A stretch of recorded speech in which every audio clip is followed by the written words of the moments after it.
Magandang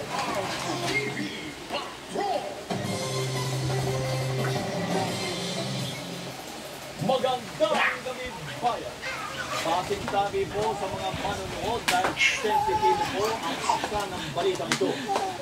Kalaboso ang 4 na suspect, kabilang na po ang 2 minor de edad, matapos pagtulungan ng gahasain ang isang 17 taong gulang na dalagita sa Tondo, Maynila. Sinasabing nangyari ang pamumolestya nang malasing ang babae sa isang birthday party na kanyang pinuntahan. Nagpapatrol, Jesse Cruzan. Inaresto ng mga otoridad ang 2 lalaking bumahasa umano sa isang 17 taong gulang na babae sa Binondo, Maynila hapon nitong linggo. Sa investigasyon ng pulisya, meron pa manong 2 minor de edad na lalaki, kabilang ang kaibigan ng biktima, ang kasama ng mga suspect ng gawin ng krimen. Linggo ng umaga ng imbitahan ng mga biktima ng kaibigang minor de edad, nagmano sa selebrasyon ng karawan ng kanyang pinsan.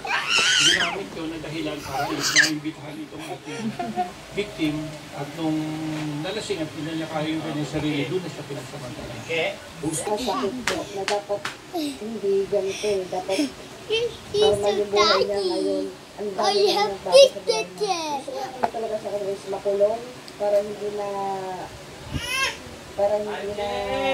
gawin sa iba. Anong ginawa nila sa anak ko? Nakapunta sa Tempan Police Station sa Maynila ang 2 suspect.